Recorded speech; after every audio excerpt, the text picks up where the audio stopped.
गीता में अर्जुन को स्वयं भगवान कह रहे हैं कि उस परमेश्वर की शरण में जा, उसके लिए उन संतों के पास जा जो तत्वदर्शी हो। इसी प्रकार हजरत मोहम्मद को उनका अल्लाह कह रहा है कि कोई और पूर्ण परमात्मा है, उसको पाने के लिए उन तत्वदर्शी संत की तलाश कर। वो प्रभु कौन है, ये जानने के लिए कृपया अवश्य सुनिए जगत गुरु तत्वदर्शी संत रामपाल जी महाराज के अमृत वचन।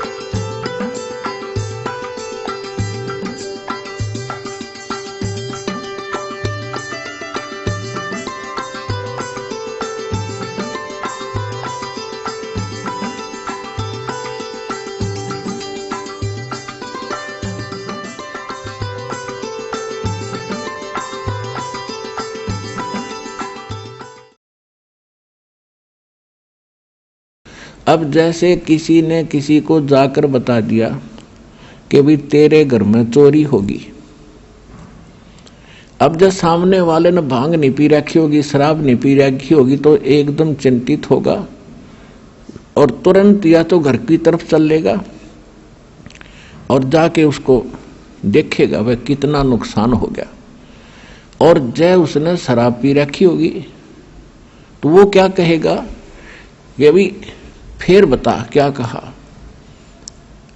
और दूसरा उससे कैसा शराबी है वो ने क्या बताऊं क्या क्या, आपके चोरी हो गई। हाँ कहा ये बहुत बढ़िया बोला भाई, इसकी आवाज बड़ी सुरीली है, आपके चोरी हो गई। और फिर वो भी कहता आपके चोरी हो गई। तब वो दोनों शराबी हैं। तो अब जैसे जब दास देखा करता था वो भी गा रहे हैं कि अनमोल जीवन तुम्हारा नष्ट हो रहा है, परमात्मा की वाणी गा रहे हैं, सत्य नाम बिना और सतगुरु बिना मोक्ष नहीं। सुनने वाले भी गेल गा रहे हैं, गुरु बिन मोक्ष नहीं, सतनाम बिना मुक्ति नहीं, और सतनाम किसी के पास नहीं। वो तो ऐसे हैं जैसे एक बार किसी ने कोई तोता पकड़ दिया, तोता, उस तोते को बेचने जा रहा था पिंजरे में लेकर। एक भक्त संत साधु मिला, उसने देखा कि ये पक्षी जंगल में घूमने वाला है और ये कैद हो गया। तोते की आयु बहुत लंबी होती है, मनुष्य से भी ज्यादा होती है, और ये सारी उम्र कैद रहेगा, क्यों ना इसको मुक्त करा दूं। उसने उस तोता बेचने वाले से पूछा भी इसका मूल्य बता, कितने में बेचता। उसने कहा 5 रुपये लूंगा पिंजरे समेत। ले भाई 5 रुपये ले और दे दे। अब उस तोते को लेकर वो महात्मा घर ले आया अपने कुटिया में, और उससे कहा कि तोता तू कैसे फंसा बच्चा। तोते ने बताया जी शिकारी आया था, उसने जंगल में दाने डाल दिए, जाल बिछा रखा था, मैंने दिखा नहीं, मैं लालच में आ गए, वो दाने खाने के लिए आ गया और मैं फंस गया। तो उस संत ने कहा कि भाई यदि मैं तुझे छोड़ दूं तो फिर तो ये गलती नहीं करेगा। अगना जी कदी नहीं, कत्ते नहीं करूं।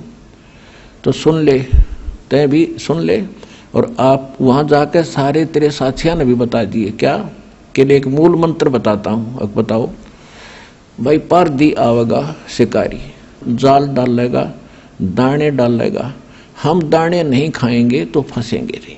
बोला जी ठीक है। उसको 10-20 दिन खूब वो रटवा दिया, तोता ठीक बोलने लग गया। जा भाई, जाते ही सब ने सिखा दिया। कहा जी जाते सब ने सिखाऊंगा।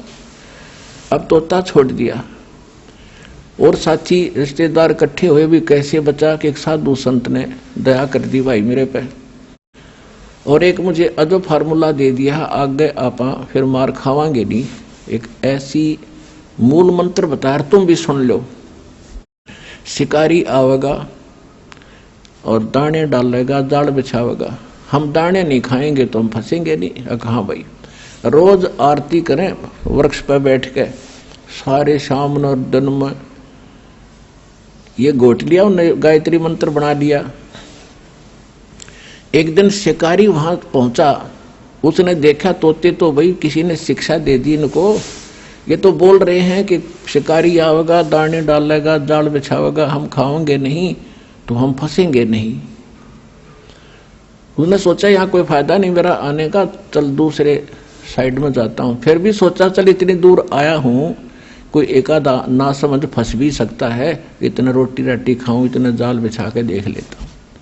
उसने दाने डालकर जाल बिछा के बैठ गया एकलो वृक्ष के नीचे। इतने में जब वो देखा उन तोतों ने अच्छे पड़े हैं मोटे मोटे दाने खाने के, तो सबसे पहले वो आया जो उन्हें शिक्षा दिया था, अब भूख लाग रही है, चलो भाई आ गया माल, और फटाफट वहां पहुंच गए। और सारे देखा देखी उसके चेले भी उसके अंदर जाल में।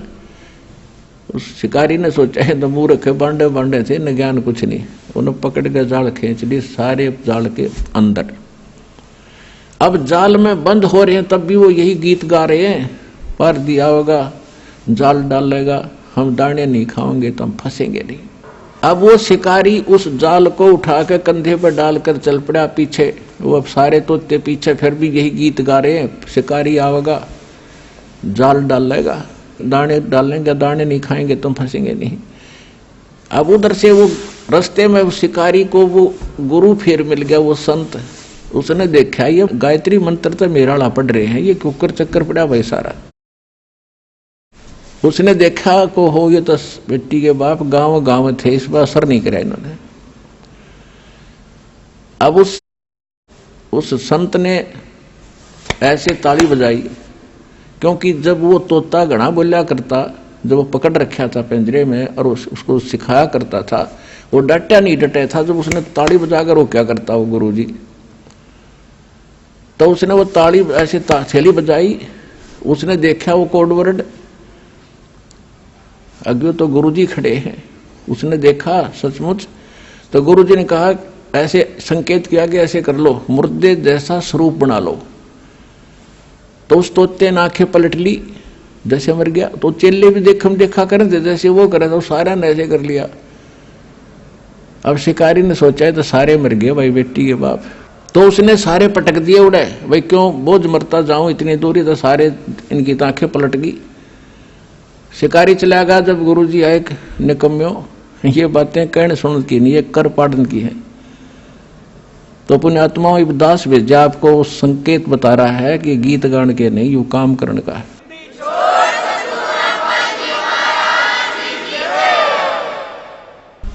बैरागी सन्यासी सेवड़े तन पर छार लगावे हैं, 500 नार 2500 लड़के ये धुंधु धार मचावे हैं। कंठी माला और मृगछाला सिर पे जटा रखा हुए हैं, और ढोलक ताल झालरी पीटो तो नारी री गावे हैं। तन के योगी मन के भोगी गुल्लर पेट पड़ा हुए हैं, गुज बीरज का मरम न जाना ये भद्र भेख बना हुए हैं। करवा और कोपी न लिए जो बनखट गुफा बना हुए हैं, खुद्दा कुत्ती घट में दूती फिर गृह द्वार आवे हैं। अब क्या बताते हैं कि घर त्याग कर जंगल में जाकर बैठ गए। देखो परमात्मा के लिए हम भटक रहे हैं, हम रह नहीं सकते। जब तक मालिक नहीं मिलेगा हमारी ये प्यास बुझ नहीं सकती, क्योंकि हम ऐसे सुख स्थान को छोड़कर इस कंगाल लोक में आ गए। यहाँ कोई वस्तु पूरी नहीं है, तो उसके लिए हम युगों से भटक रहे हैं। लेकिन साधना ठीक ना मिलने से हमारे वो बलिदान भी व्यर्थ गए। घर छोड़ना कोई छोटी बात नहीं है, बच्चों को त्यागना, लेकिन परमात्मा के लिए और प्रेरणा पाकर किसी संत साधु से घर भी त्याग दिया। अब जंगल में जाकर बैठ गया। अब बैठ तो गया, लेकिन भूख लगेगी। एक दिन रोक लेगा भूख ने, 2 दिन रोक लेगा, फिर कहाँ आना पड़ेगा, गृहस्थी के द्वार पर आना पड़ेगा और रोटी उससे भिक्षा लेकर फिर जंगल में जाएगा, वहाँ खावेगा। फिर सर्दी लगेगी, कुटिया बनावेगा वर्षा से बचने के लिए, क्योंकि वैसे भक्ति हो नहीं सकती। कभी ओले गिर जा और कभी धूप सतावे, कभी वर्षा में भीग जा, तो उसके लिए झोपड़ी भी डालनी पड़ी। रोटी खाने के लिए कोई थोड़े बहुत पात्र भी इकट्ठे करने पड़े, कोई गिलास कटोरा थाली। तो परमात्मा कहते हैं कि डेरे डंडे खुश रहो ये खुसरे लेने मोक्ष, दरु प्रहलाद पार हो गए फिर गृहस्थी में क्या दोष। केले की कोपीन है जो, केले की कोपीन है जो फूल पान फल खाही, नर का मुख नहीं देखते जो बस्ती निकट ना जाही। वो जंगल के रोज हैं जो मनुष्यों बिद के जाही, निस्तिन फरो उजाड़ मैनो परमात्मा पावे नाही। कहते वो तो जंगल के रोज हैं नील गाय, आदमियां देख को भाग जाओ जंगल में, अकम बस्ती के निकट नहीं जाते, फूल पत्ते खाकर गुजारा करते हैं और तन पर केवल केले की कोपी यानी केले के पत्ते को गुप्तांग पर रखते हैं, इतने वैरागी हैं। परमात्मा कहते हैं भक्ति, यदि सच्चा नाम सतनाम और सार नाम कंप्लीट कोर्स नहीं मिला तो कितना आडंबर कर ले, मोक्ष नहीं। और मोक्ष के लिए परमात्मा ने उदाहरण दिया कि स्वयं एक झोपड़ी बनाकर रहे, एक गृहस्थ आचार निर्वाह करके दिखाया कि परमात्मा ऐसे मिलेगा। अपना समय पर जो मालिक देता उसमें विश्वास करो, भक्ति करो और अपने जहाँ सुविधाजनक है उसमें रहो एज इट इज। बाहर जाने के बाद आप देखते हो इनमें भांग पीण की बीमारी लग गए साधु संतों में। क्यों लगती है? क्योंकि घर त्याग कर चले गए भगवान के लिए प्रेरणा पा करके। अब जो गुरुजी हैं उनको मालूम है कि नया नया आया है, 5-10 महीने 2 महीने में इसको घर की याद सतावेगी, इसलिए उसको आदि कर देते हैं सुल्फा पैण की, भांग पैण का, कि यू यहाँ पड़ा रहेगा तेरे पास ना, तू भाग ना जा। और भांग पी के भक्ति व्या कर दे, बकवादों के काम है ये। अन्यों को साधु संत तेन में पिया करें, जहर पी लो ना साधु संत, अगर ये भांगे पीने काम चल रहे थे बकवास करें। अब परमात्मा से प्राप्त ज्ञान को कैसे बताते हैं? मत तो दे दी है बाल में बैरे नू, मत दे दिए बाल में बैरे नू, मत तो दे दी है बाल में बैरे नू, मत तो दे दिए बाल में बैरे नू। अब ये आत्मा रो रही है, गरीबदास साहब जी उसको कैसे चित्रार्थ कर रहे हैं।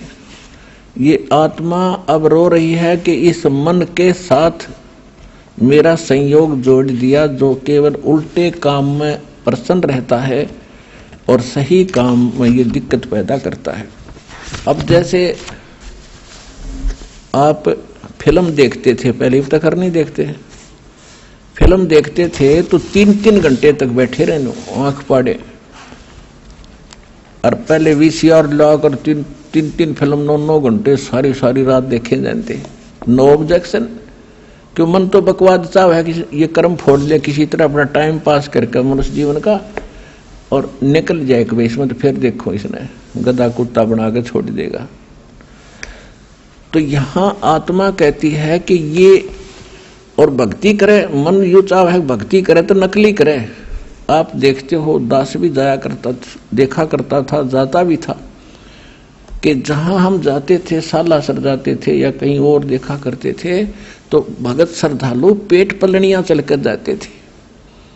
अब कावड़ लेने जाते हैं, पैरों में छाले गिर जाते हैं, कितने कठिन प्रयत्न करते परमात्मा के लिए। अब साधना ठीक ना होने से तू तो पाप इकट्ठे करे सारे। और अब इसको सत भक्ति जब मिलती है तो एक मंत्र की माला करण में इसका मन कट्टा है, मन का ने सोचा फिर देखूंगा, और वो डले डोण में कती ना नो कहा फिर जाऊंगा। तो उल्टे काम इस पर कितने करवा लो, अच्छे काम में यो उल्टा चले। सत साधना जब इसको मिलती है तो आनाकानी करता है। अब पहले आपको जो ज्ञान प्राप्त था, कोई सोमवार का व्रत रखता था और उसको कोई कह दे कि शुक्रवार का बहुत बढ़िया व्रत, तो वो भी साथ कर लेता शुरू। और अब कोई ये कहे कि ये सब बकवाद छोड़ दो, देखो ये प्रमाण गीता वेद पुराणों में और परमात्मा के बताए ज्ञान में, और ये साधना कर रहे। नो, ये थोड़ा व्याकर है, तुरंत नाट जाएगा, दूसरी बात सुनता नहीं। तो क्या कहते हैं मैं तो दे दी है बाल में बैरेनु, मैं तो दे दिए बाल में बैरेनु। आत्मा कह रही है कि मैं तो इस मन के साथ जोड़ दी, और मन काल है, काल का एजेंट है, और आत्मा परमात्मा का अंश है। संसारी दी गल्ला चिन्ह, ये नहीं बुझे शब्द जो गहरे नु। संसारी दी गल्ला चिन्ह, नहीं बुझे शब्द जो गहरे नु। ये मुर्दों से ती प्रीत लगावे, ये भूल गए निज डेरे नु। मुर्दों से ती प्रीत लगावे, न जाने सतगुरु मेरे नु। मुर्दों से ती प्रीत लगावे, न जाने सतगुरु मेरे नु। मैं तो दे दी है बाल में बैरे नु, मैं तो दे दिए बाल में बैरे नु। श्वेत छतर सिर मुकुट बिराजे, देखत ना उस चेहरे नु। गरीबदास जी कह रहे हैं, मैं देख रहा हूं भगवान को, सिर पर मुकुट है, श्वेत छत्र है दाता के ऊपर। श्वेत छत्र सिर मुकुट विराजे, देखत ना उस चेहरे नु। ऊंची थड़ियां ये खेती बोवे, भूल गए निज डेरे नु। ऊंची थड़ियां खेती बोवे, ये भूल गए निज डेरे नु। मैं तो दे दी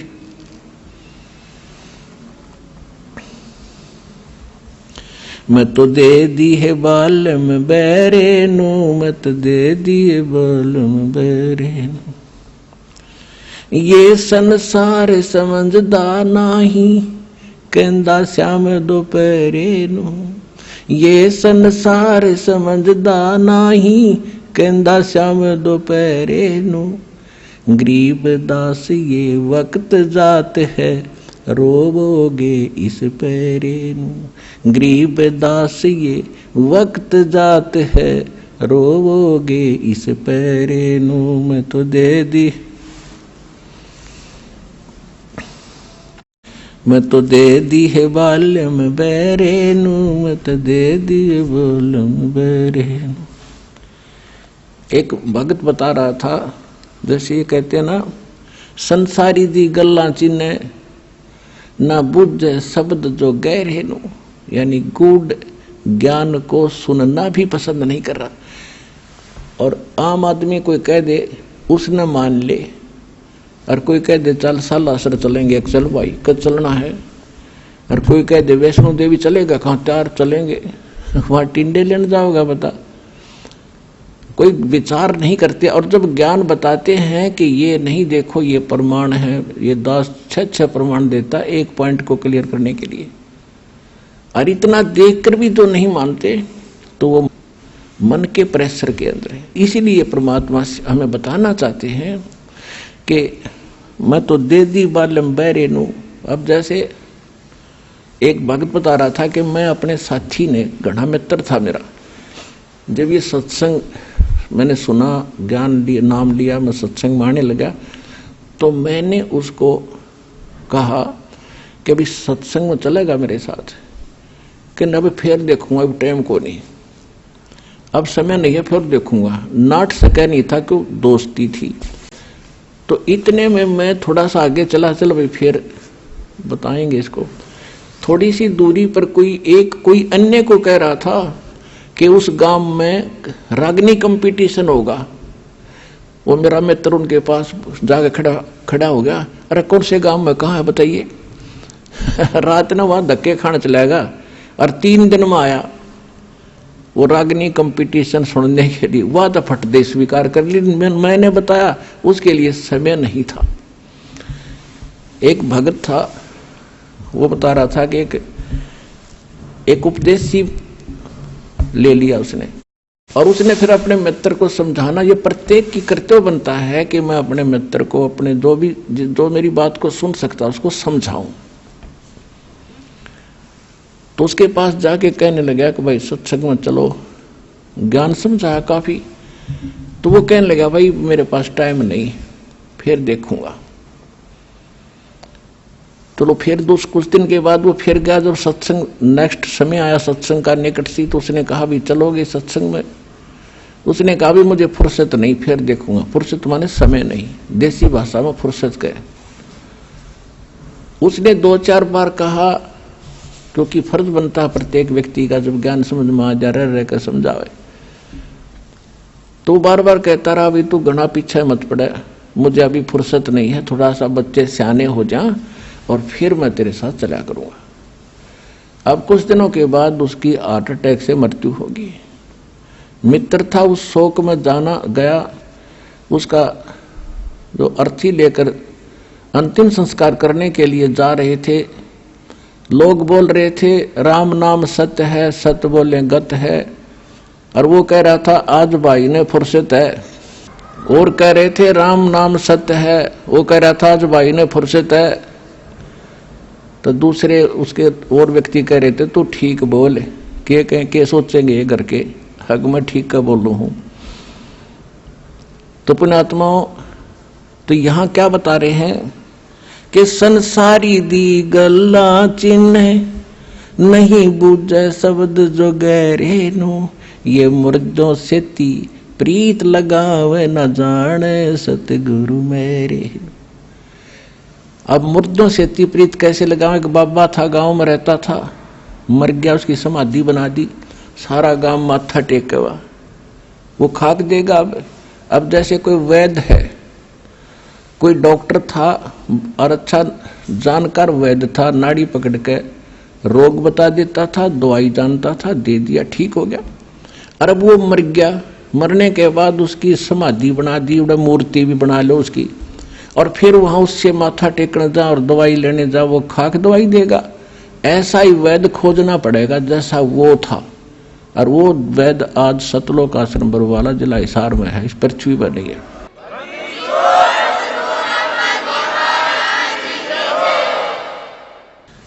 अब क्या बताते हैं? श्वेत छतर सिर मुकुट विराज, देखत ना उस चेहरे नु। श्वेत छतर सिर मुकुट विराज, देखत ना उस चेहरे नु। ये ऊंची थड़ियां खेती बोवे, भूल गए नज डेरे। पहले वर्षा के ऊपर निर्भर होता था सारा खेती किसानी, जब ये वाणी बोली थी परमात्मा के बच्चे गरीबदास जी ने। अब उस समय कह रहे थे कि जिसके पास डहर खेत हो, डहर होता है नीचे का झील का खेत, ऊंचे स्थानों पर वर्षा हुआ जल भी वहां आ जाता है उस नीचे के स्थानों में। और डहर एक उपजाऊ जमीन होता है। थलियों पर तो मनमाने किले में ओवे 5 मन गेहूं बाजरा मुश्किल से जब वर्षा हो जाता है वो भी, और नीचे हो जा 50 मन किले में 60 मन। तो परमात्मा कह रहे हैं कि जिन साधनाओं को आप कर रहे हो और जिन देवताओं को, जिन भगवानों को आप इष्ट मान के पूज रहे हो, ऐसा कर रहे हो जैसे ऊंची थलियों पर खेती बो के तुम धनी बनने की इंतजार कर रहे हो, कोशिश कर रहे हो। और ये जो हम साधना बताते हैं, हम जो कबीर भगवान बताते हैं, ये समझ लो डहर है आपका, डहर वो उपजाऊ जमीन है। 1 मन गेहूं डालोगे तो 70 मन देगा आपने।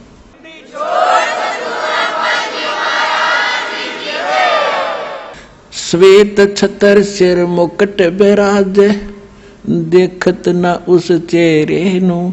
ये ऊंची थलियां खेती बोवे, भूल गए नज डेरे नु। ये संसार समझदा नाही, कहंदा श्याम दोपहरे नु। अपना आत्माओं देखो हमारे साथ कैसा हमारे साथ बना हुआ है। अब जैसे कोई रिलेटिव है, रिश्तेदार, और कोर्ट में चला गया, कचहरियों में आगे रिश्तेदार मिल गया, तो हम क्या करते हैं? हेलो, और ठीक हो, हाथ मिलाओगे? हाँ जी ठीक ठाक, सब ठीक है। कचहरियों में ठीक ठाक का कोई ऐसे का काम नहीं, दोनों दुखी। कचहरियों में गया आदमी ठीक हो सकता है? क्या सताया हुआ या किसी ने सताया होगा? 100 चिंताएं होती हैं। आज पता नहीं गवाही की तारीख है, आज फलानी तारीख है, पता नहीं क्या होगा।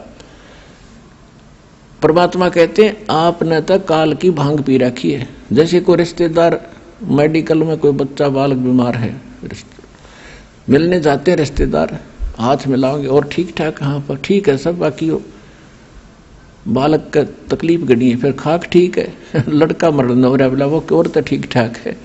तो यहाँ परमात्मा कहते हैं तुम इस ठीक ठाक को समझ नहीं सके, ये ठीक क्या है यहाँ पर।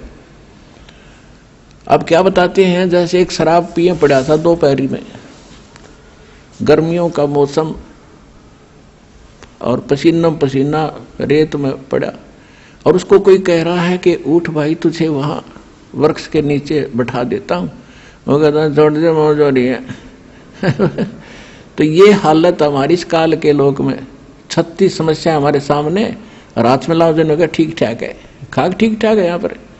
तो कहते हैं ये संसार समझदा नाही, कहंदा शाम दोपहर नू, जलती धूप ने नोगे मौज हो रही है, कति ठंडी हवा चल है। ये संसार समझदा नाही, कहंदा शाम दोपहर, दोपहर की आग में नोकर सीलक सी है। गरीब दास ये वक्त जात है, रोगे इस पैरे, कि याद कर रोया करोगे इस मनुष्य जीवन से, हाथ तो चलाएगा गलत साधना करके या बगैर साधना के, जैसे कुत्ता रोया कर रात में, उसका एहसास होता है कि मेरे से गलती बन गई। मैं तो दे दी है बालम याने नु, मैं तो दे दी है बालम याने नु, मैं तो दे दी याने नु, मैं तो दे दी है बालम याने नु। गीता और भागवत पढ़े नहीं बूझे शब्द ठिकाने नु, गीता और भागवत पढ़े नहीं बूझे शब्द ठिकाने नु। मन मथुरा दिल द्वारका नगरी, क्या फिर बरसाने नु, मैं तो दे दी, मैं तो दे दी है बालम याने नु। जब फुरमान धनी का आवे, को रखे घर जाने नु, जब फुरमान धनी का आवे, कौन रखे घर जाने नु। जा सतगुरु का शरणा लीजे, मेटे जम तल बाणे नु, मैं तो दे दी, मैं तो दे दी है बालम याने नु, मैं तो दे दी है बालम याने नु। उत्तर दक्षिण पूरब पश्चिम, फिरदा दाने दाने नु, उत्तर दक्षिण पूरब पश्चिम, फिरदा दाने दाने नु। सर्व कला सतगुरु साहेब की, हरि आए हरि आने नु। सर्व कला सतगुरु साहेब की, हरि आए हरि आने नु। मैं तो दे दी है बालम याने नु, मैं तो दे दी है बालम याने नु। जम किंकर का राज कठिन है, ना वो छोड़े राजा राणे नु। जम किंकर का राज कठिन है, नहीं छोड़े राजा राणे नु। या दुनिया दा जीवन झूठा, तुम भूल गए मर जाने नु। या दुनिया दा जीवन झूठा, भूल गए मर जाने नु। मैं तो दे दी याने नु, मैं तो दे दी है बालम याने नु। शील संतोष विवेक विचारो, दूर करो जुल्माने नु। शील संतोष विवेक विचारो, दूर करो जुल्माने नु। ज्ञान दराज ध्यान दी तुरिया, कोई जाने पान रसाने नु। मैं तो दे दी है बालम याने नु, मैं तो दे दी है बालम याने नु, मैं तो दे दी। महल कपाट सतगुरु ने खोले, अमी महारस खाने नू, महल कपट सतगुरु ने खोले, अमी महारस खाने नू, गरीब दास सुन भंवर उड़ावे, गगन मंडल रम जाने नू, मैं तो दे दी है बालम याने नू, मैं तो दे दी है बालम याने नू। अब क्या बता रहे हैं गरीबदास जी? गीता और भागवत पढ़े, ना बुझे शब्द ठिकाने नू। गीता पढ़ते हैं, भागवत की 7-7 दिन कथा सुनते हैं, और उसमें क्या कथा है? शर्म आवा मनी और बड़े रुचि से पढ़ा करते थे। ऐसी बेहुदी बातें उसमें लिखी हुई हैं। सभ्य समाज में पढ़ कर सुनाने में भी उसमें करैक्टरहीनता, चरित्रहीनता आती है। और उसने पढ़े, कहते गीता पढ़े, और गीता में ज्ञान क्या लिखा है इन्हें कह का नहीं पता। गीता और भागवत पढ़े, नहीं बुझ शब्द ठिकाने नु, यानी ठीक जो सत्य ज्ञान है उस मंत्र को ये नहीं पूछ रहे हैं। अब क्या बताते हैं? जब फुरमान धनी का आवे, को रख घर जाने नु, और जा सतगुरु का शरणा ले लो, जो मेटे जमतल बाणे नू, मैं तो दे दी। अब क्या बताते हैं कि जब तुम्हारा समय पूरा होगा मनुष्य जीवन, अब यम के दूत आपको लेने के लिए आएंगे।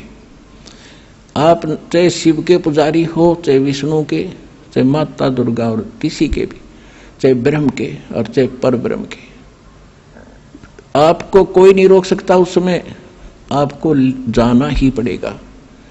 और यदि आप परमेश्वर कबीर जी की शरण में इस दास के माध्यम से आ जाओगे, परमात्मा उसको भगा देगा, छोड़ो अब ये मेरा बच्चा है, तुम इसमें कुछ नहीं मानते।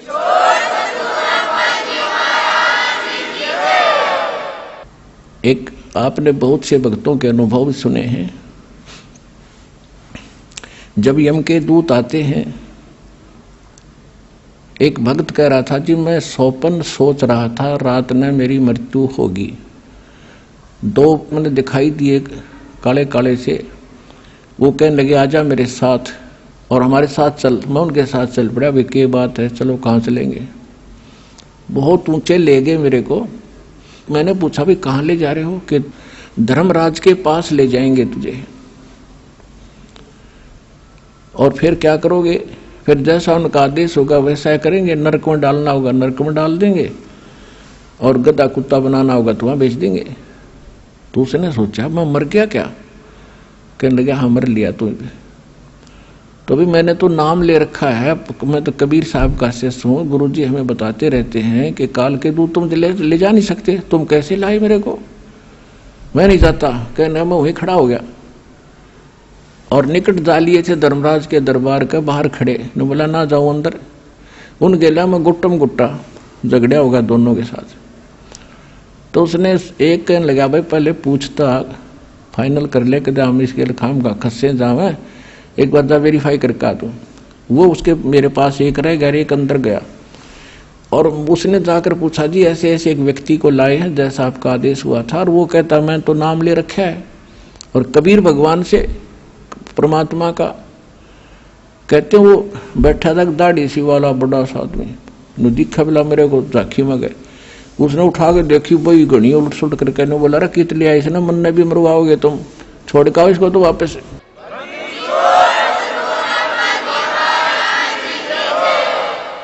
तो वहीं से पटक दिया वापस, इतना उच्च पटक दिया बेरहम मोने जैसे।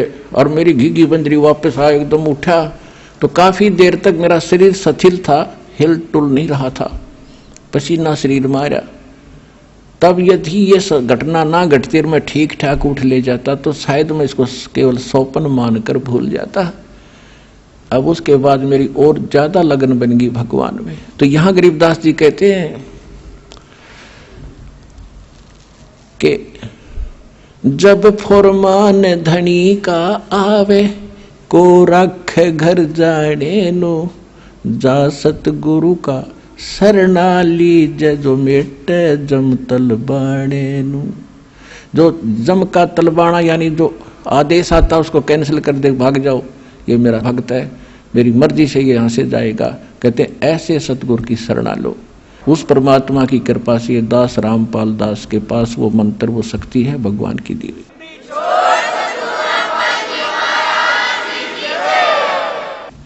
अब आगे क्या बताते हैं, उत्तर दक्षिण पूर्व पश्चिम फिरदा दाणे दाणे नु,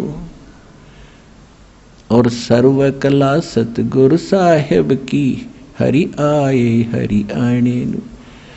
एक भक्त कह रहा था जी, अभी मुझे अब दास तो पता नहीं कितने भक्तों से मिलता है, उनकी प्रार्थना होती है। दास तो एक नौकर है, पीएन है उस परम पिता का, कबीर भगवान का। आपकी अर्जी आती है, दास का काम उसकी मेज पर रख देना है। किसकी सुनाई होती है किसकी ना होती है वो जाने। एक भक्त ने कहा जी मैं विदेश जाना चाहता हूँ, अमेरिका का वीजा चाहता हूँ, और बन नहीं रहा, मैंने सारे प्रयत्न कर लिए। मैंने कहा बेटा विश्वास करेगा तो यहीं तरफ अमेरिका बना देंगे। तो उसका वो काम बनया नहीं, इसलिए या जैसा भी वो रह गया, नहीं गया। अब 2 महीने पहले वो कह रहा था जी जो आपने वचन बोले थे आज मेरा यही अमेरिका बन गया, सारे सुख हो गए, और जो प्लाट था एक वो किसी ने दबा रखा था वो भी मिल गया, काफी कीमती था। तो यहाँ परमात्मा गरीबदास जी कह रहे हैं पूर्व पश्चिम उत्तर दक्षिण फिरदा दाणे दाणे नो, और सर्व कला सतगुरु साहिब की हरि आए हरियाणे नो। सारे सुख देगा तुम्हें, मोक्ष देगा।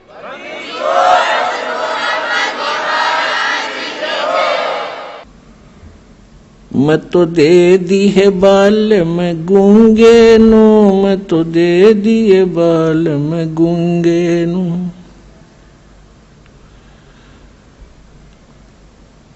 जा बालम दी मैं बल बल जावा, जो दान लगावे ओंगे नु। छाड़ा मूल फूल क्या तोड़े, कहाँ चढ़ावे सूंगे नु।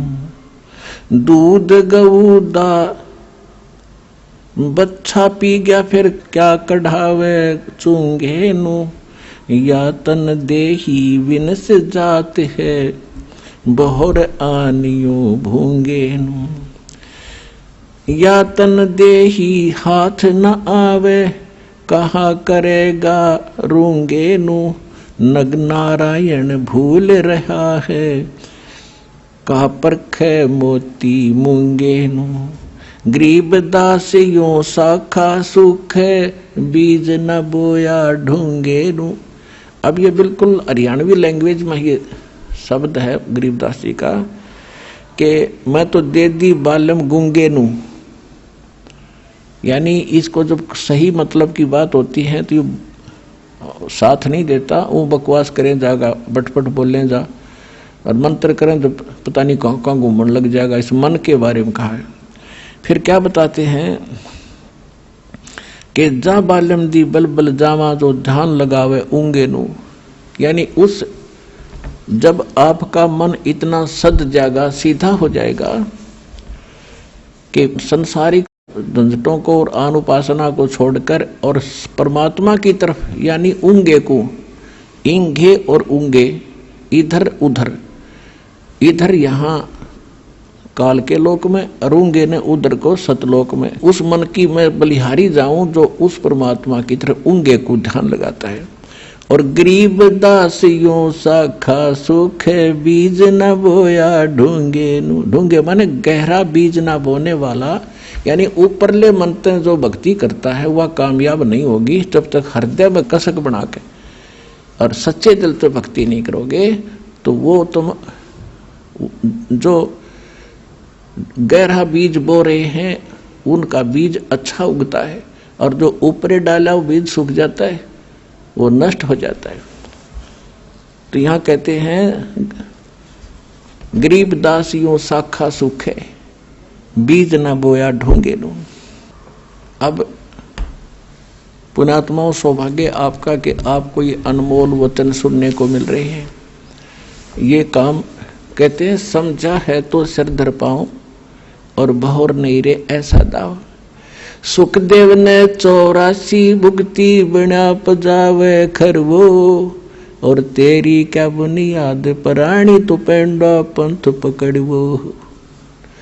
कहते हैं सुखदेव जैसे ऋषि ने साधनाएं भी की, फिर भी यहीं भटकते रहे।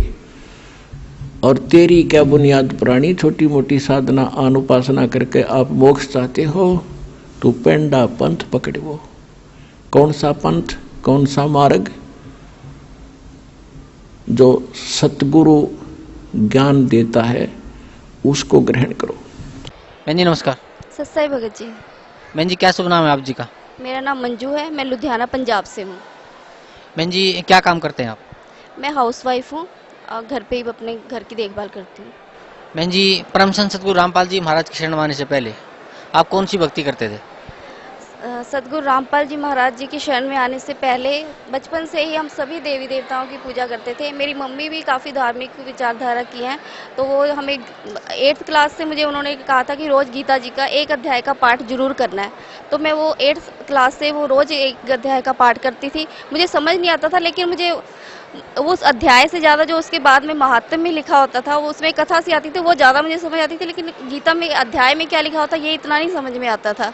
और साथ में व्रत रखते थे और सारे देवी देवताओं की पूजा करते थे और यही सब करते थे। और जब मेरी शादी हुई, शादी के बाद हमने शादी के साल ही हमारे लुधियाना में संत आसाराम बापू जी आए थे, तो हमने उनसे नाम दीक्षा ली थी और उनके बताए मार्ग पर भी हम चल रहे थे जैसे वो बताते थे। बहन जी जैसे अभी आप बता रहे थे कि आपने संत आसाराम जी से दीक्षा ली थी, तो संत आसाराम जी ने आपको क्या मंत्र जाप करने के लिए दिया था? उन्होंने हमें, जब हम वहाँ सुबह दीक्षा लेने गए, हम दोनों हस्बैंड वाइफ गए थे, तो उन्होंने हमें 8-9 मंत्र लिखवा दिए थे, बताए थे 8-9 मंत्र, और कहा था कि जिसको जो अच्छा लगता है वो इनमें से एक चुन लीजिए, और जो हस्बैंड वाइफ पति पत्नी बैठे हैं तो वो अपना एक ही मंत्र रखें। तो हमने ओम नमः शिवाय मंत्र अपने आप ही उसमें से हमें ठीक लगा तो वो ले लिया था, क्योंकि हम पहले से भी शिव जी की भक्ति भी करते थे। यानी कि आपके कहने का तात्पर्य है कि जो आसाराम जी के शोकेस में 7-8 मंत्र रखे हुए थे और आपने जो अच्छा लगा, जैसे आप पहले शिव जी की भक्ति करते थे तो आपने उस ओम नमः शिवाय को आपने वहाँ से चूज कर लिया। तो बहन जी जो मंत्र आसाराम जी द्वारा आपको दिया गया था ओम नमः शिवाय, या मैं कहूँगा कि उसके जो शोकेस में 7-8 मंत्र रखे हुए थे उनमें से आपने जो ओम नमः शिवाय चूज किया, उस मंत्र का जाप आपने कितने दिन तक किया? उसका मंत्र का जाप हमने लगभग 10 साल किया, और उस दौरान हमारे मतलब भला तो क्या होना था, मुसीबतें एक के बाद एक आती रही, मतलब उन मंत्रों से हमें कोई लाभ नहीं हुआ। बहन जी परम संत सतगुरु रामपाल जी महाराज की शरण में आप कैसे आए? सतगुरु परम संत रामपाल जी महाराज जी की शरण में हम ऐसे आए कि 2004 में जब आस्था चैनल पे गुरु जी की सीडी चली थी कुछ दिन, तो एक दिन अचानक ऐसे ही बैठे हुए हमारे भगत जी ने वो लगाया हुआ था टीवी, तो वो चैनल वैसे ही बदल के देख रहे थे, जैसे देखते रहते थे। हम हर संत का भी सुनते रहते थे, बहुत सारे संतों के आते थे प्रवचन, तो अचानक ही गुरु जी का लग गया। तो गुरु जी गीता दिखा रहे थे, उसमें से बता रहे थे उंगली से कि ऐसे ऐसे ये है, तो उनको इंटरेस्टिंग सा लगा, क्योंकि ऐसे कोई बताता नहीं है साथ में ग्रंथ खोल के। तो उन्होंने देखा, एक दिन सुना, 2 दिन सुना, लगभग उन्होंने 20-25 दिन सुना। मुझे भी बोला कि तुम भी सुनो इसको, ये कुछ अलग ज्ञान बता रहे हैं। लेकिन हम संत आसाराम बापू जी के शरण में थे, तो उनकी हमें यही शिक्षा दी हुई थी कि कभी गुरु नहीं बदलना होता, कि गुरु बदलना तो पति बदलने जैसा है, महापाप है। उनकी जो आसाराम बापू जी की बहुत सारी किताबें मैंने पढ़ी थी, गुरु महिमा है, श्राद्ध महिमा है, बहुत सारी उनकी पुस्तकें, मैं लगभग सारी पुस्तकें पढ़ी थी, तो मैंने पढ़ी हुई थी गुरु महिमा वाली भी, उसमें सारा दिया था कि गुरु तो बदलना ही नहीं होता। तो मैंने इस डर से मुझे ये था कि अब ज्ञान वो कुछ भी बता रहे हैं संत रामपाल जी महाराज, तो हमने तो गुरु बनाया हुआ है, हमने गुरु अब बदलना नहीं होता, ये तो महापाप है। तो मैंने उनका बिल्कुल नहीं सुना ही नहीं। और मैंने इनको भी कहा कि इनको लगता था कि हम भक्ति ना हमारी ठीक नहीं है, क्योंकि हमें ऐसा कुछ भी ऐसा कोई अनुभव नहीं होता था, तो इन्हें लगता था कि हमारी भक्ति ठीक नहीं, पहले से ही लगने लग गया था कुछ 6-7 महीने से। और ये उस बीच में राधा स्वामी वाले भी हमें मिले थे, और कबीर साहब की जो वाणी थी हमें बहुत पहले से ही आकर्षित करती थी, उनके दोहे बहुत आकर्षित करते थे। तो और राधा स्वामी वाले जो 1-2 भक्त इनको मिले थे, उन्होंने हमें वो वाली पुस्तक ला के दी थी जिसमें कबीर साहब जी का वो शब्द है, कर नैनो दीदार महल में प्यारा है, तो हमने वो पढ़ी। तो उसमें क्योंकि लास्ट में तो वो सारा उसका निवारण कर देते हैं परमात्मा की वो सारी झूठी बनाई हुई रचना, लेकिन उससे पहले जो सारा शब्द है उसमें बताया हुआ है कि ऐसे ऐसे ध्यान लगाते हैं तो ये नज़र आता है, फिर ये नज़र आता है। तो इनको लगता था कि हमें जो बताया गया है, जो हम करते हैं, जो आसाराम बापू जी ने बताया, तो हमें तो कोई ऐसा कुछ दिखा ही नहीं आज तक। तो इनका ध्यान वहाँ से हटने लगा था और राधा स्वामी के हम जाने वाले थे, तो एक दो इतवार हम जा नहीं पाए किसी कारण से, कोई और काम आ गया। तो इसी बीच में इन्होंने संत रामपाल जी महाराज जी का वो टीवी पे देख लिया और वो ज्ञान ऐसा था कि इनको मतलब सुनते ही नहीं हो गया कि जो ये बता रहे बस यही सही है। और इन्होंने कहा कि मैंने वहाँ जाना है। फ़ोन किया वहाँ करौंथा आश्रम में, तो वहाँ से उन्होंने बोला कि अभी गुरुजी आश्रम में नहीं है, अभी गुरुजी जगह जगह जाके कर रहे हैं, तो आप थोड़ा रुक के आइए। तो इन्होंने कहा कि आप ये बता दीजिए कि सबसे पहले गुरुजी कहाँ पे कर रहे हैं सत्संग, इस वक्त जल्दी कहाँ हो रहा है। तो उन्होंने बताया कि अभी करनाल में होगा सत्संग। तो इन्होंने कहा कि ठीक है, आप मुझे बता दीजिए कहाँ पे होगा। तो उन्होंने हमें लुधियाना में एक भगत है नरेश कौशिक जी, उनका नंबर दिया और कहा कि आप उनके पास जाइए, वो आपको सारा कुछ बताएंगे। हम उनके पास गए, उन्होंने हमें बताया सारा कुछ और पुस्तक दी प्रभाषा प्रभु की और गहरी नज़र गीता में, और सारा बताया उन्होंने। मैंने वो पुस्तक पढ़ी, इन्होंने भी पढ़ी, और साथ में उन्होंने बताया भी करनाल में उस जगह पे होना है। तो जब वो सत्संग था 15 जून को 2004 को हम वहाँ करनाल पहुँच गए। मैं, मेरे हस्बैंड और मेरे सास ससुर। बच्चों को हम लेके नहीं गए थे, छोटे थे, और हमें था कि शायद बच्चों को नहीं नाम देते होंगे, तो हम इन्हें नहीं लेके गए। और हम 15 जून 2004 को जाके हमने वहाँ पे जाते ही हमने पहले गुरुजी, जैसे हम वहाँ गए, पहले तो हम वहाँ शाम को पहुँच गए एक दिन पहले, तो उस टाइम वहाँ पे कुछ भी नहीं था, पार्क खाली था जहाँ होना था। फिर हम सुबह दूसरे दिन आए, वहाँ पे हमारे कोई रिश्तेदार थे, उनके यहाँ रुक के सुबह आए, तो वहाँ पे लगा हुआ था, लेकिन संगत बहुत ही कम थी। और मुझे थोड़ा सा, क्योंकि मैंने ज्ञान सुना भी नहीं था और मैं इनके कहने पे आई थी, इन्होंने कहा था तू सत्संग सुन लेना, तुझे ठीक लगेगा नाम लेना, नहीं लगेगा तो कोई बात नहीं। तो मैं देखा कि संगत भी कोई ज़्यादा नहीं है, क्योंकि जब आसाराम बापू लुधियाना में कभी कभार आ पाते थे तो इतनी लाखों की भीड़ ऐसे हो जाती थी कि वहाँ पैर रखने की जगह नहीं होती थी। तो मुझे थोड़ा सा लगा कि यहाँ पे संगत भी कोई नहीं है। तो जैसे हम वहाँ गए, गुरुजी सामने से आ रहे थे। उस टाइम तो खैर क्योंकि मैंने ज्ञान नहीं सुना था, ऐसा कोई भाव नहीं था, तो सामने से गुरुजी हंसते हुए आ रहे थे और आके वहाँ गुरुजी का आसन लगाया हुआ था, बैठ गए सोफे पे आके। और मेरे हस्बैंड ने तो जाते ही उन्होंने कर दिया दंडवत प्रणाम की, और मुझे पता भी नहीं था कि ऐसे प्रणाम करते हैं। और मैंने फिर वैसे ही जैसे गुरुद्वारे में मत्था टेकते मैंने भी टेका। और गुरुजी ने हमें पूछा कहाँ से आए हो, तो बताया कि लुधियाना से आए हैं। तो गुरुजी ने कहा देखो इतना बड़ा लुधियाना और ये 4 आत्माएं निकल के आई। उस टाइम मुझे कुछ ऐसा समझ में नहीं आया कि गुरुजी क्या कहना चाहते हैं। फिर गुरुजी ने पूछा कि बेटा सत्संग सुनने आए हो कि नाम लोगे, तो इन्होंने कहा कि गुरुजी दोनों काम करने हैं। तो गुरुजी कहते पहले नाम लो। तो गुरुजी ने हमें वहीं पे नाम दिया और फिर नाम लेने के बाद हमने सत्संग सुना और 5 दिन का वहाँ सत्संग था। 5 दिन के सत्संग में कम से कम मुझे इतना तो वहाँ पे ज्ञान हो गया था कि नहीं ये जो बता रहे हैं ये बिल्कुल सही बता रहे हैं, क्योंकि सामने दिखा रहे थे, सारे प्रोजेक्टर पे दिखा रहे थे। तो इस तरह से हम संत रामपाल जी महाराज की शरण में आ गए। बहन जी, परम संत सतगुरु रामपाल जी महाराज की शरण में आने के बाद जो भक्ति सतगुरु रामपाल जी महाराज ने आपको दी है, उस भक्ति से आपको क्या लाभ मिला? देखिए सबसे बड़ा लाभ तो पहले मैं ये यहाँ की जो सांसारिक लाभ हैं वो तो परमात्मा वैसे ही रूंगे में देते कहते हैं, और वो सच में वो तो हमें हर पल मतलब कोई भी काम हमारा अड़ता नहीं है, ऐसे हो जाता है जैसे परमात्मा साथ ही रहते हैं। कैसे हो जाता है मुझे नहीं पता लगता, लेकिन सबसे बड़ा लाभ जो मैं मानती हूँ कि हमें वो सतमार्ग मिल गया जिस पे चलकर अब हम आगे, अब कोई भ्रमणा नहीं रही कि जैसे पहले हम लगे हुए थे तो हम श्योर नहीं होते थे, कोई और कुछ बताता था कि नहीं वहाँ ऐसा होता है, वो संत ऐसे बताते हैं, तो जल्दी से डाइवर्ट भी हो जाते थे कि शायद वहाँ ज़्यादा लाभ मिलता हो। लेकिन अब जो गुरुजी ने ज्ञान दिया है उसने हमें एक सही मार्ग दे दिया और साथ में प्रूफ्स दिखाए हैं इतने सारे, उससे बिल्कुल क्लियर कर दिया कि यही मार्ग है, सच्चा भक्ति मार्ग यही है, और इसी मार्ग पे चलकर हम सच में उस मोक्ष को प्राप्त कर सकते हैं जिसकी आज तक सभी लोग तलाश करते आए, ऋषि मुनि तलाश करते आए हैं, और हमें वो सत भक्ति मार्ग मिल गया। सबसे बड़ा लाभ ये है।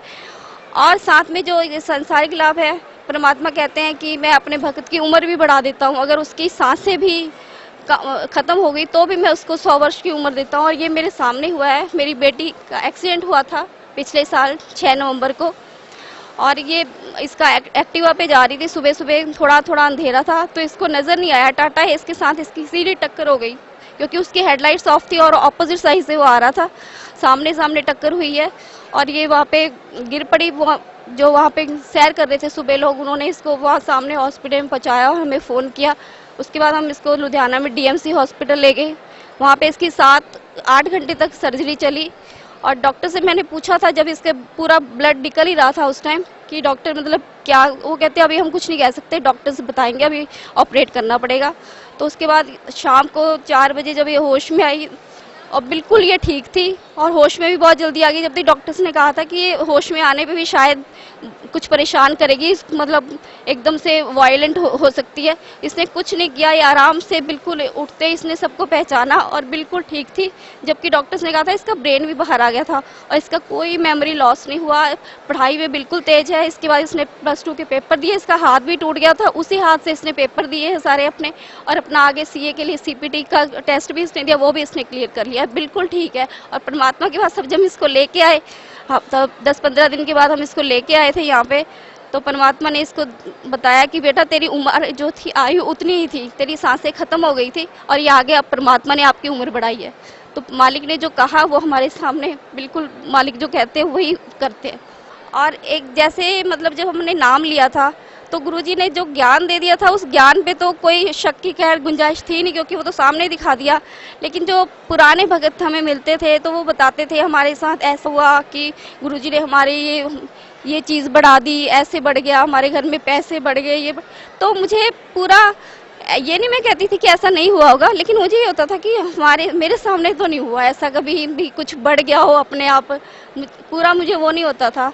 तो एक बार जब गुरुजी 2008 में जब आए थे रोहतक जेल से वापस, तो उसके बाद हम गुरुजी से मिलने गए थे, तो गुरुजी तब टॉफ़ियों का प्रसाद देते थे, ऐसे उठा के तब गुरुजी दे देते थे, तो टॉफ़ियों का प्रसाद गुरुजी ने दिया, तो प्रसाद ले लिया मैंने, वो बस उसके बाद हम घर चले गए, तो मुझे याद नहीं आया कि प्रसाद लिया है। दूसरे दिन मुझे याद आया, उसमें से ये बच्चों ने क्या करा कि सारी टॉफ़ियाँ निकाली और 5 घर में बड़े 5 जने थे और 5 ही रखी, बस कहते हमने 5 टॉफ़ियाँ आपकी रखी थी प्रसाद की, बाकी हमने खा ली। मैंने कहा ठीक है। और दूसरे दिन मुझे याद आया कि मैंने प्रसाद दिया था गुरुजी ने, हमने लिया भी नहीं, तो मैं निकाल के लेके आई, तो मैंने एक टॉफ़ी अपनी सास को दी, एक ससुर जी को दी, और एक टॉफ़ी हमारे घर में नानी जी आई हुई थी उनको दी, और एक टॉफ़ी जो थी वो ये बच्चे देखने लगे कि हमारा प्रसाद, मैंने कहा तुमने खा लिया था, कहते नहीं अब हमें, मैंने कहा चलो एक ये आधी आधी खा लो तुम, और एक टॉफ़ी अब ये मेरा प्रसाद है, ये मैं किसी को नहीं दूंगी। कहते ठीक है, इन्होंने आधी आधी मैंने इनको दे दी। तो ऐसी मेरे देवर का बेटा आया था, मुझे याद नहीं था, वो खैर कभी कभी आता है, वो बैठा था ड्राइंग रूम में, तो उसने आवाज़ मारी कि मैं भी हूँ। मैंने कहा अच्छा तू भी है, चल, मैंने कहा आज आधी आधी ले लेते इसमें से हम दोनों। तो मैंने वैसे मेरे पास आके बैठ गया और मैंने रैपर समेत ही टॉफ़ी तोड़ के खोल के आधी उसके मुंह में डाली और आधी में ऐसे ही सामने टीवी पे वैसे ही चल रहा था कि लॉबी में बैठे हुए थे, तो मैं ऐसे ही टॉफ़ी खोल के आधी अपने मुंह में डालने लगी। तो जैसे यहाँ तक लाई तो मेरी नज़र पड़ी, वो टॉफ़ी बिल्कुल पूरी हो गई थी। मैंने सबको दिखाई, सारे वहाँ पे जो बैठे थे, 1 सेकंड में मैं ऐसे देखा, मैंने सबको कहा कि मम्मी ये टॉफ़ी पूरी कैसे हो गई। वो एकदम से वो टॉफ़ी परमात्मा ने वो प्रसाद बढ़ा दिया, पूरा कर दिया। और मेरे को उस दिन के बाद कभी मतलब कोई भी कुछ कहता तो कभी जो कमजोरी थी वो बिल्कुल मालिक ने निकाल दी कि परमात्मा सब कुछ बढ़ा सकते हैं, वो कुछ भी कर सकते हैं, कुछ भी असंभव नहीं है परमात्मा के लिए। ये एक छोटा सा चमत्कार था, लेकिन इसने मेरा जीवन बदल दिया और मेरी जो भक्ति थी वो दृढ़ कर दी। बहन जी, पहले आप बता रहे थे जैसे पहले आप संत आसाराम जी से जुड़े हुए थे और उनके द्वारा दिए हुए मंत्र का आपने जाप किया, आपको कोई लाभ नहीं मिला। उसके बाद परम संत सतगुरु रामपाल जी महाराज से आपने नाम उपदेश लिया, तो बता रहे हैं कि आपको सबसे बड़ा आध्यात्मिक लाभ हुआ, आपको पता चला किसकी भक्ति करनी चाहिए, कैसे भक्ति करनी चाहिए, हमें मोक्ष कैसे प्राप्त होगा। तो दूसरा, आपकी जो बेटी थी उसका इतना एक सीरियस एक्सीडेंट हो गया, आप बता रहे हैं कि उसकी ज़िंदगी ही नहीं थी, तो संत रामपाल जी महाराज ने उसको जीवन दान दिया।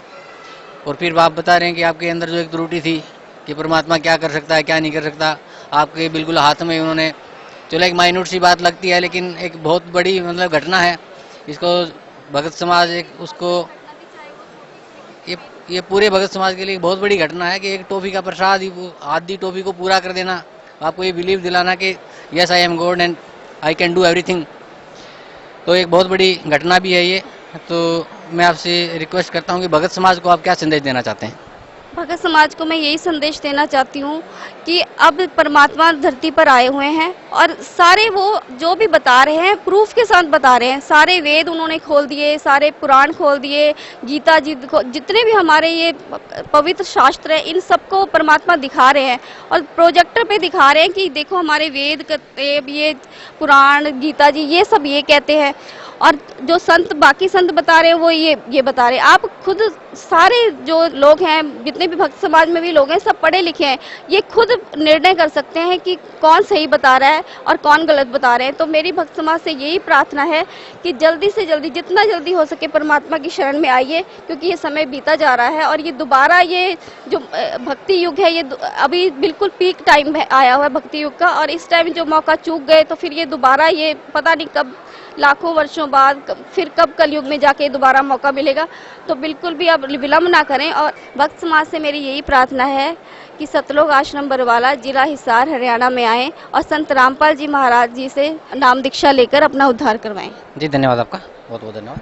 क्या शुभ नाम है गुड़िया आप जी का? मालविका। गुड़िया कहाँ से आए आप? लुधियाना से। कौन सी क्लास में पढ़ते हैं आप? मैं कॉलेज में जाती हूँ और सीए कर रही हूँ। गुड़िया, परम संत सद्गुरु रामपाल जी महाराज की शरण माने से पहले आप कौन सी भक्ति करते थे? छोटे से ही मेरे दिमाग में ये होता था कि हम कहाँ से आए हैं और हम कहाँ जाएंगे, लेकिन किसी के पास इस चीज़ का आंसर नहीं मिलता था और मैं हनुमान जी की ही भक्ति करती थी छोटे से ही। तो जब आप हनुमान जी की भक्ति करते थे at the very from beginning, तो उस भक्ति से आपको क्या लाभ मिलता था? जी देखिए, जब हम छोटी उम्र के थे तभी हम संत रामपाल जी महाराज जी के पास आ गए। तो जब हनुमान जी की भक्ति करती थी तब बहुत ही छोटी होती थी तो लाभ हानि का कुछ पता नहीं चलता था, पर जैसे ही संत रामपाल जी महाराज जी के पास आए तब पता चला कि असली लाभ होता क्या है। फिर आप परम संत सद्गुरु रामपाल जी महाराज की शरण में कैसे आए? जैसे कि मम्मा ने बताया था, पापा ने टीवी पर देखा, गुरुजी का सत्संग आस्था पे आ रहा था 2004 में, तो उसके बाद पापा को बहुत अच्छा लगा तो मम्मा पापा सबने नाम लिया, उसके बाद हमने भी नाम ले लिया। गुड़िया, परम संत सद्गुरु रामपाल जी महाराज से नाम उपदेश लेने के बाद आपको क्या लाभ मिला? जी लाभ बहुत ज़्यादा मिले हैं। सबसे बड़ा तो आध्यात्मिक लाभ मिला कि हमें वो रास्ता मिल गया जिसे हम छोटे से ढूंढ रहे थे, वो हमें मिल गया। और फिर उसके बाद मेरा बहुत ज़्यादा मेजर एक्सीडेंट हुआ पिछले साल नवंबर में और मेरा ब्रेन बाहर आ चुका था और उस टाइम मेरी 8 आवर्स की सर्जरी चली और 3 डॉक्टर्स की टीम ने ऑपरेट किया और कुछ पता नहीं था कि मैं बचूंगी कि नहीं।